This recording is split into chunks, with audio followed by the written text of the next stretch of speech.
തൻവി അകത്തേക്ക് വന്നു. പിന്നാലെ ആര്യയും. മോളെ.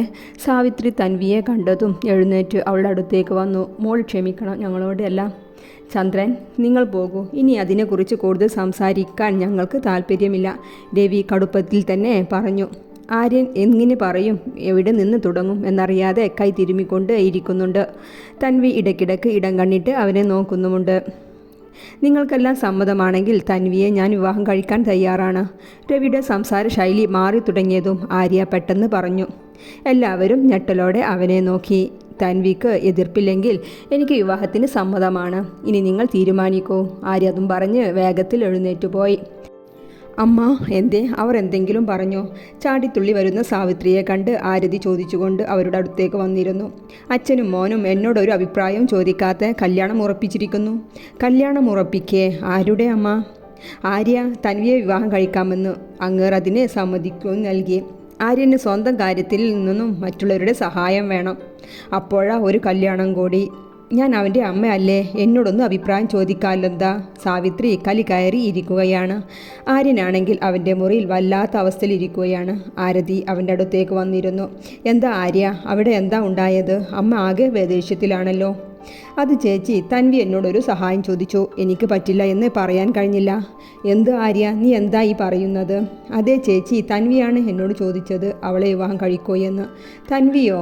ആ, അവളുടെ അച്ഛൻ്റെയും അനിയത്തിയുടെയും സന്തോഷത്തിന് വേണ്ടി. അനിയത്തിയുടെ കല്യാണവും നാളെ ഉണ്ടല്ലോ. ചേച്ചിയുടെ വിവാഹം മുടക്കി അനിയത്തി വിവാഹം കഴിക്കുന്നത് അവളുടെ ഭർത്തൃ വീട്ടിലൊരു ചർച്ച ഉണ്ടാവാൻ ഇടയുണ്ടല്ലോ. ആര്യ പറഞ്ഞു നിർത്തി. ആരതി ഒന്നും മിണ്ടാതെ അവിടെ നിന്നും എഴുന്നേറ്റു പോയി. എന്താ മോളെ, എന്തിനാണ് നീ അർജൻറ്റായി വരാൻ പറഞ്ഞത്? അശ്വിനിയുടെ ഡാഡി ഗിരിധർ കാറിൽ നിന്നും ഇറങ്ങി അവളുടെ അടുത്തേക്ക് വന്ന് ചോദിച്ചു. കാര്യമൊക്കെ ഉണ്ട് ഡാഡി, വാ അകത്തേക്ക് കയറൂ. അയാൾ അവളെ ഹഗ് ചെയ്ത് അകത്തേക്ക് കയറി. അത് ഡാഡി ബിസിയായിരുന്നോ? ആ, ഒരു ബിസിനസ് മീറ്റിംഗ് ദുബായിൽ പോകാനിരിക്കുകയായിരുന്നു. പിന്നെ എൻ്റെ മോൾ വിളിച്ചാൽ ഡാഡിക്ക് വരാതിരിക്കാൻ കഴിയില്ലല്ലോ. ഡാഡി, ഞാൻ കല്യാണം കഴിക്കാൻ തീരുമാനിച്ചു. ഓ, ഹാപ്പി ന്യൂസ് ആണല്ലോ. പയ്യൻ എന്ത് ചെയ്യുന്നു? എൻ്റെ മോൾ ഇഷ്ടപ്പെട്ട പയ്യൻ ഏറ്റവും ബെറ്റർ തന്നെ ആവല്ലോ. അർജുൻ എന്നാണ് പേര്. നമ്മുടെ ഇവിടെയുള്ള കമ്പനിയുടെ MD ആണ്. എന്താ അശ്വിനി നീ പറഞ്ഞു വരുന്നത്? അയാൾ മുഖം ചുളിച്ചുകൊണ്ട് ചോദിച്ചു. എത്ര വലിയ വലിയ ഫാമിലിയിൽ നിന്നെല്ലാം തികഞ്ഞ പയ്യന്മാരെ നിനക്ക് ചുറ്റും ക്യൂ ആയി നിൽക്കുമ്പോൾ നീ വെറും ഒരു എംപ്ലോയിയെയാണോ എൻ്റെ മരുമകനായി കണ്ടുവച്ചിട്ടുള്ളത്? നോക്ക് അശ്വിനി, എനിക്ക് ഈ ബന്ധത്തിനെ താല്പര്യമില്ല.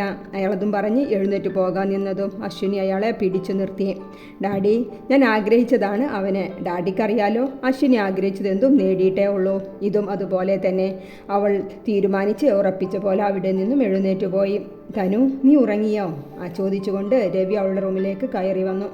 അച്ഛനെ കണ്ടതും തനു ബെഡിലേക്ക് എഴുന്നേറ്റിരുന്നു. എന്താ മോളെ ഇതൊക്കെ? നീ എന്തിനാണ് ആര്യയുമായുള്ള കല്യാണത്തിന് സമ്മതിച്ചത്? നിന്റെ സഹോദരങ്ങളുടെ സന്തോഷത്തിന് വേണ്ടി, നമ്മുടെ കുടുംബത്തിൻ്റെ സന്തോഷത്തിന് വേണ്ടി.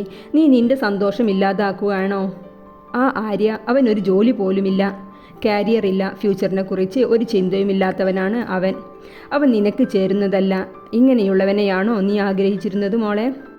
ഇതെല്ലാം ഉണ്ടായ അയാളിൽ നിന്നും എന്താ നമുക്കുണ്ടായത് അച്ഛാ? നമ്മുടെ ഈ അവസ്ഥയ്ക്ക് ആര് നമ്മെ സഹായിച്ചില്ലേ? അത്രയും നോക്കിയാൽ മതി. ഞാൻ ഹാപ്പിയാണ് അച്ഛാ. മോളെ, നീ ഇങ്ങനെ വാശി പിടിച്ച് റൂമിൽ തന്നെ ഇരിക്കുകയാണോ? അശ്വിനി ഡാഡിയുടെ എതിർന്ന് പ്രതികരിച്ച് വാശി പിടിച്ച് റൂമിൽ നിന്നും പുറത്തിറങ്ങാതെ ഭക്ഷണം കഴിക്കാതെ കിടത്തം തന്നെയാണ്. ഡാഡിക്ക് മോളുടെ ഇഷ്ടമാണ് പ്രധാനം. ഏതായാലും ഡാഡിക്ക് എതിർപ്പൊന്നുമില്ല. നാളെ ഞാൻ അവനെ ഒന്ന് കാണട്ടെ. Thank you daddy, thank you so much. Ashwini ഡാഡിയെ കെട്ടിപ്പിടിച്ച് ഉമ്മ നൽകി. ഡാഡിക്ക് ഉറപ്പായും ഇഷ്ടമാവും അർജുനെ. അവൻ ഹാൻഡ്സമാണ്, ടാലൻറ്റഡ് ആണ്, അവൾ സന്തോഷത്തോടെ പറഞ്ഞുകൊണ്ടിരുന്നു.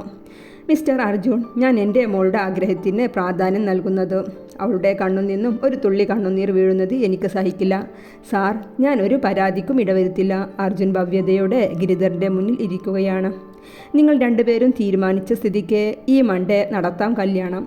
അടുത്തറിയുന്നവരെ മാത്രം ക്ഷണിച്ച് ഒരു കല്യാണം, പിന്നെ ഗ്രാൻഡായിട്ടൊരു റിസപ്ഷൻ നടത്താം. ഈ മൺഡേയോ? അർജുൻ സംശയത്തോടെ ചോദിച്ചു. അതെ, തനിക്ക് വല്ല ബുദ്ധിമുട്ടുമുണ്ടോ? ഇല്ല സാർ, സാർ തീരുമാനിക്കും പോലെ നടക്കട്ടെ. അർജുൻ ഡാഡിയെ സാർ എന്ന് വിളി നിർത്തൂ. ഇനി മുതൽ അങ്കിളെന്ന് വിളിച്ചാൽ മതി. ഓ ഓക്കെ, അർജുൻ ഒരു പുഞ്ചിരി നൽകി മറുപടി പറഞ്ഞു. ഈ സമയം തനുവിൻ്റെ വീട്ടിൽ തൻവിയും തരുണിയും ഒരുങ്ങി കതിർ മണ്ഡപത്തിലേക്ക് താലപ്പൊരിയുടെ അകമ്പടിയോടെ കടന്നു വരികയാണ്. മണ്ഡപത്തിൽ ആര്യൻ ക്രീം കളർ മുണ്ടും കുർത്തയും ധരിച്ച് ഇരിക്കുന്നുണ്ട്. അപ്പുറം തരുണിമയുടെ ചെക്കൻ ശരത്തും ഇരിക്കുന്നുണ്ട്. ഇരുവരുടെയും വാമഭാഗത്തായി തൻവിയും തരുണിമയും ഇരുന്നു. തരുണിമയുടെയും ശരത്തിൻ്റെയും മുഖത്ത് നിറഞ്ഞ പുഞ്ചിരിയാണെങ്കിൽ ആര്യയും തൻവിയും ഒരു ചടങ്ങെന്ന രീതിയിൽ കൊണ്ടിരുത്തിയ പോലെ എന്തോ അവസ്ഥയിലാണ്. ആര്യ പൂജാരി പറയുന്നതനുസരിച്ച് ഓരോന്നും ചെയ്തു. ഇരുമക്കളും ഒരേ സമയം താലി അണിഞ്ഞ് നെറുകയിൽ സിന്ദൂരം ചാർത്തി. രവി 2 പെൺമക്കളുടെയും കൈകൾ അവരവരുടെ വരൻ്റെ കൈകളിലേക്ക് വെച്ചു കൊടുത്തു. പിന്നെ ഫോട്ടോയെടുപ്പും സദ്യ കഴിക്കലുമായി അതിൻ്റെ രീതിയിൽ കഴിഞ്ഞു.